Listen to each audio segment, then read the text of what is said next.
अस्सलाम वालेकुम viewers, I am Mariam and welcome to my channel Mariam Zahoor official. Don't forget to subscribe my channel and press the bell icon. So let's start. तो आज का जो हमारा topic है वो है न्यूक्लियस।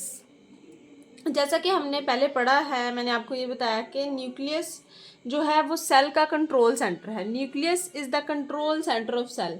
कंट्रोल सेंटर क्या चीज़ होती है? कंट्रोल सेंटर इस तरह है जैसे किसी भी शहर की कोई गवर्नमेंट होती है। लाइक हमारे पंजाब की एक गवर्नमेंट है, हर सूबे की एक गवर्नमेंट होती है और हर कंट्री की एक गवर्नमेंट होती है जो पूरे सूबे को या पूरे प्रोविंस को या पूरे कंट्री को कंट्रोल कर रही होती है। ठीक है, जो गवर्नमेंट ऑर्डर करती है, जो उनके आगे से पुलिस ऑफिसर्स हैं, जो आर्मी है, वो ही काम वो करते हैं। ठीक है, तो जितने भी यानी कि गवर्नमेंट एम्प्लॉयज़ होते हैं वो कौन सा काम फॉलो करते हैं? जो गवर्नमेंट ऑर्डर करती है। इसी तरह से सेल की एक गवर्नमेंट है, सेल का एक कंट्रोल सेंटर है जिसका नाम है न्यूक्लियस। यानी आप न्यूक्लियस को आसान अल्फाज में कह सकते हैं कि जो न्यूक्लियस है वो सेल की गवर्नमेंट है। जो न्यूक्लियस ने ऑर्डर करना है, सेल ने वही काम करना है, और जो सेल ने काम फिर जाहिर है करना है तो हमारी बॉडी ने भी फिर वैसे फंक्शन करना है। यानी कि न्यूक्लियस जो है ना सेल का, वो सेल के पूरे फंक्शन को कंट्रोल कर रहा है। ठीक हो गया। और इसकी मिसाल इस तरह से भी ले सकते हैं आप कि जो न्यूक्लियस है ना वो सेल के अंदर एक और छोटा सा सेल है पूरा, क्योंकि इसका स्ट्रक्चर भी इस तरह से सेल के साथ ही मिलता जुलता है।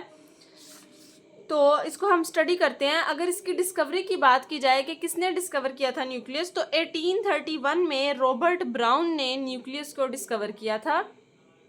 ठीक है, रॉबर्ट ब्राउन जो था उसने न्यूक्लियस को डिस्कवर किया था। अब न्यूक्लियस है क्या, इसकी डेफिनेशन क्या है पेपर के पॉइंट ऑफ व्यू से? पेपर के पॉइंट ऑफ व्यू से ये एक इम्पोर्टेंट लॉन्ग क्वेश्चन भी है। ये जो है लॉन्ग क्वेश्चन के तौर पे आ सकता है। इसकी डेफिनेशन ये है कि a nucleus is the central part of cell which control its growth. अब सिर्फ ये ग्रोथ को ही कंट्रोल नहीं करता, सेल के सारे फंक्शंस को भी कंट्रोल करता है। सेल का क्या है? ये सेंट्रल पार्ट है। सेंट्रल पार्ट होता है जो उसका बिल्कुल जो मेन मरकज़ है ना, यानी जो उसका मेन फैक्टर है, मेन पार्ट है, वो न्यूक्लियस है सेल का। तो nucleus is the central part of cell which control its growth. ये सेल की ग्रोथ को भी कंट्रोल करता है। सेल ने किस तरह बढ़ना है अपने साइज में, सेल ने आगे जाके किस तरह डिवाइड होना है, सेल ने क्या वर्क करना है, सेल के अंदर जो रिएक्शन होने हैं, वो सारा कुछ, सारे फंक्शंस जितने भी हैं वो न्यूक्लियस ने कंट्रोल करने हैं। न्यूक्लियस ने कहना है तो सेल ने अपना काम करना है। ठीक है, तो अब आगे ये जो है ना न्यूक्लियस का कुछ स्ट्रक्चर है हमारे पास, ये आपको मैं बुक में दिखाती हूँ। ये देखें, ये न्यूक्लियस की जो है ना ये डायग्राम है। ठीक है, इस तरह न्यूक्लियस भी लाइक एक सेल की तरह ही है। अगर हम इसको सेल के अंदर देखें तो ये सेल के अंदर जो है ना ये है न्यूक्लियस। ये एक प्लांट सेल है और ये इसके अंदर न्यूक्लियस है। ठीक है, ये एनिमल सेल है और ये इसका न्यूक्लियस है। लेकिन अगर न्यूक्लियस का अंदर से स्ट्रक्चर देखें तो कुछ इस तरह से है। सबसे पहले तो आता है न्यूक्लियर इनवेलप। इसके स्ट्रक्चर के अंदर सबसे पहले आता है न्यूक्लियर इनवेलप। अब आप याद करें, जैसे सेल के अंदर सेल की सबसे पहले सेल वॉल आती है, फिर सेल मेम्ब्रेन आती है, इस तरह न्यूक्लियस के अंदर सबसे पहले न्यूक्लियस की न्यूक्लियर इनवेलप आ रहा है। न्यूक्लियर इनवेलप क्या है? Nucleus is bounded by double membrane called nuclear envelope. जैसे सेल की मेम्ब्रेन होती है उसको हम सेल मेम्ब्रेन कहते हैं, इस तरह जो न्यूक्लियस की मेम्ब्रेन है डबल मेम्ब्रेन है। डबल मेम्ब्रेन यानी कि दो झिल्लियां हैं इसके ऊपर। ठीक है, उसको हम क्या कहते हैं? Nuclear envelope. इनवेलप का क्या मतलब होता है? लिफाफा जिसने किसी चीज़ को कवर किया होता है। तो ये जो न्यूक्लियर इनवेलप है इसने न्यूक्लियस को क्या किया हुआ है? कवर किया हुआ है। ये बेसिकली क्या है? एक डबल मेम्ब्रेन है। उसके बाद आते हैं न्यूक्लियर पोर्स। अब आप ये देख सकते हैं कि जो न्यूक्लियर इनवेलप है इसके अंदर छोटे छोटे पोर्स बने हुए हैं। ये पोर्स क्या होते हैं? सेमी परमिएबल होते हैं। सेमी परमिएबल का मतलब है कि कुछ कुछ चीज़ें इसके अंदर से गुजर सकती हैं और कुछ नहीं भी गुजर सकती। ठीक है, तो इन पोर्स को हम क्या कहेंगे? Nuclear pores. ठीक है, क्योंकि ये न्यूक्लियस के ऊपर है पोर्स, न्यूक्लियर इनवेलप के ऊपर है, तो इसलिए हम इन पोर्स को न्यूक्लियर पोर्स कहेंगे। उसके बाद आता है न्यूक्लियोप्लाज्म। जिस तरह सेल के अंदर साइटोप्लाज्म होता है, जो सेल के अंदर जेली लाइक मटेरियल था, हमने कल स्टडी किया प्रीवियस लेक्चर में, उसको हमने साइटोप्लाज्म कहा था। इसी तरह जो न्यूक्लियस के अंदर न्यूक्लियस का जेली लाइक मटेरियल है उसको हम न्यूक्लियोप्लाज्म कहते हैं। न्यूक्लियस का जो जेली लाइक पोर्शन है, inner portion, inner jelly like material, उसको हम न्यूक्लियोप्लाज्म कहते हैं। ये छोटी छोटी डेफिनेशन है, कुछ मुश्किल नहीं है, बस आपने इनको याद करना है। उसके बाद अगर जो इसके स्ट्रक्चर की बात की जाए तो इसके अंदर आता है न्यूक्लियोलाई। अब ये सारी चीज़ें वैसे ही हैं जैसे एक सेल की होती हैं, जैसे सेल की मेम्ब्रेन होती है वैसे इसकी मेम्ब्रेन है। सेल की मेम्ब्रेन के अंदर पोर्स होते हैं, वो सेमी परमिएबल होती है, तो ये भी सेमी परमिएबल है। सेल के अंदर साइटोप्लाज्म होता है, तो इसके अंदर न्यूक्लियोप्लाज्म है। अब सेल के अंदर न्यूक्लियस होता है, ठीक है, लेकिन न्यूक्लियस के अंदर क्या है, न्यूक्लियोलाई है।